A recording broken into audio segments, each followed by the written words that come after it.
What's up YouTube, this is Scooter, and today I'm going to be showing you how to make homemade Gumdrop style Nerf darts. First off, I want to say that I take no credit for this design or any of these ideas. I'm making a video simply because I had a couple ideas that I think streamline the process a little bit and make it a little easier for the average person to make these Gumdrop darts. So first off, I just want to show you the darts themselves. Here's some finished ones that I made. The head is made entirely of a mixture of cornstarch and silicone sealant, so there's no metal in them. That's a huge benefit because there's nothing dangerous that could fly out of your dart and potentially harm someone, like metal washers or BBs or whatever, like you typically find in a Stefan style Nerf dart, homemade Nerf dart, or a slug style homemade Nerf dart. So I think that's a big benefit. Also, if you used oil-based paints in your mixture, you can make them really colorful, which I think is cool. So you can personalize them. And I have yet to try it, but I think you might be able to do like a tie-dye kind of thing on some of your darts, which is really cool. So in my first segment, I will cut to the next segment and I will show you the materials you're going to need. So I want to apologize up front, guys, because I'm going to be a little bit long-winded about this material list. That's only because I want people to have a really clear idea of what to buy. I don't want them to buy the wrong thing. And also, I want to show those that are on the fence that this really isn't that hard of a process. It's really not that hard to get the materials. And I would say if you can bake cupcakes, you can make these darts. It's pretty easy and it's really fun and rewarding. It's just so much fun. Alright, so let's get into the materials. So the first main ingredient that you need is 100% silicone sealant. Now I'm using General Electric brand silicone.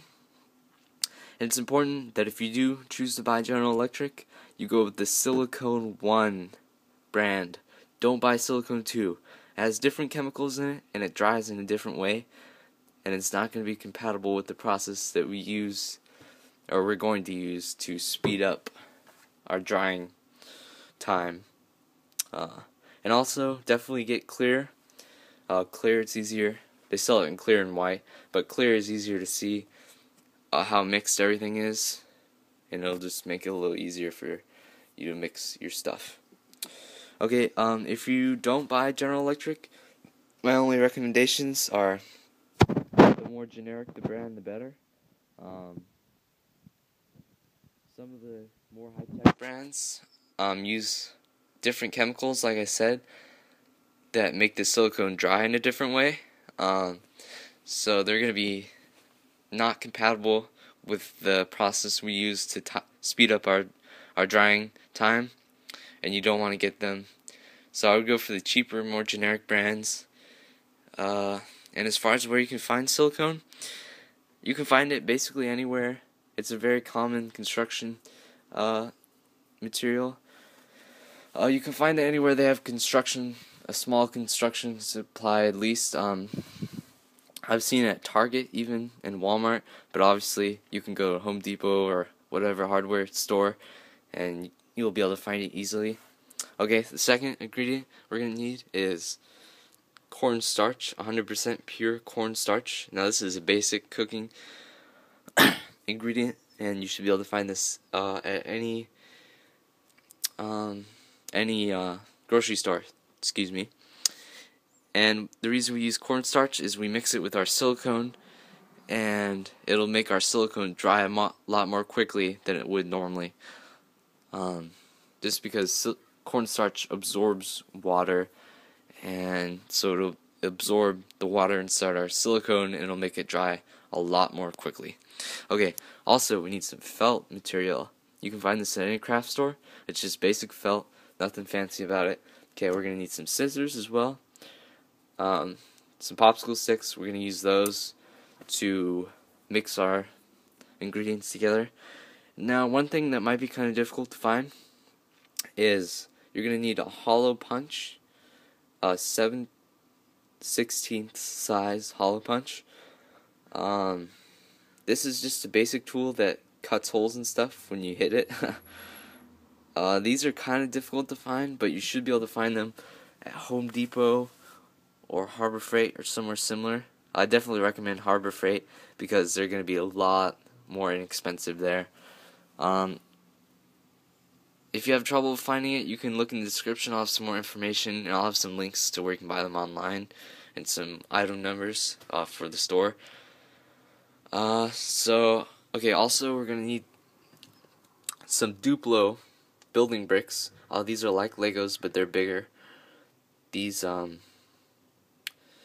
reason we use Duplos is we're going to use the bottom female connector as a mold for our dart heads. Now, you can't just use normal Duplos. You have to use the kind of Duplo they're referred to as plates. They're a third of the height of a normal Duplo. And so that height is perfect for making our darts. It's the right height for our dart heads.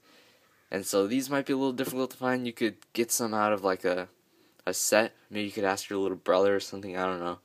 But I'll have some links to online where you can buy Lego pieces specifically. Like you can get specific Lego pieces and buy them from sellers online. But otherwise, you're just going to have to try and figure out a way, if you don't want to buy them online, to find some plate-style Duplos. Okay, we're also going to need some liquid wrench. Well, you don't necessarily need liquid wrench, excuse me for saying that, but you're going to need some silicone lubricant spray. Now, I'm using liquid wrench, and I'd really recommend it. The reason I'm using it is because, specifically on the back, it states... Hold on, let me get this in focus. It states that you can use it on rubber and plastic. And those are the two things we're going to be working with. Now, certain types of lubricants will degrade rubber and plastic. And so, I definitely recommend silicone spray. You can't use a different... Don't use WD-40. If you're thinking, oh, I have WD-40 at home, maybe I'll just use that instead. No, that's very harmful for plastic and rubber. Don't use it. Use silicone spray. Preferably with liquid wrench, because I know for sure that does not degrade plastics and rubbers. But as far as other brands, you're kind of out in the cold. I don't know what to recommend. I just know that liquid wrench works. Okay. Man, I'm out of breath. Alright. Let's see. Finally, you're going to need just a gallon size trash bag. Or excuse me, Ziploc baggie. The thicker the better. I'll get into why later when we're making the darts. And also, you're going to need some kind of mask and some kind of eyewear. Goggles are preferred because the reason we wear eyewear is so that the chemicals, the gases that come off the silicone when it's drying don't get in our eyes, and that'll really make your eyes water. It's probably bad for them. And you're probably going to want to use some gloves.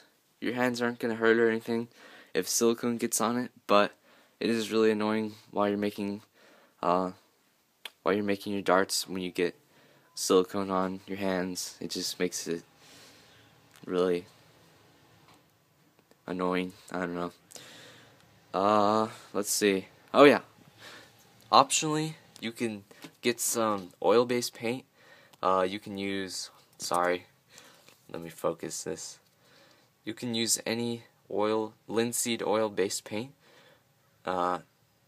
Just basic artist oil paint. And you can mix that in with our silicone, and it'll color our darts. That's how I got my darts to color.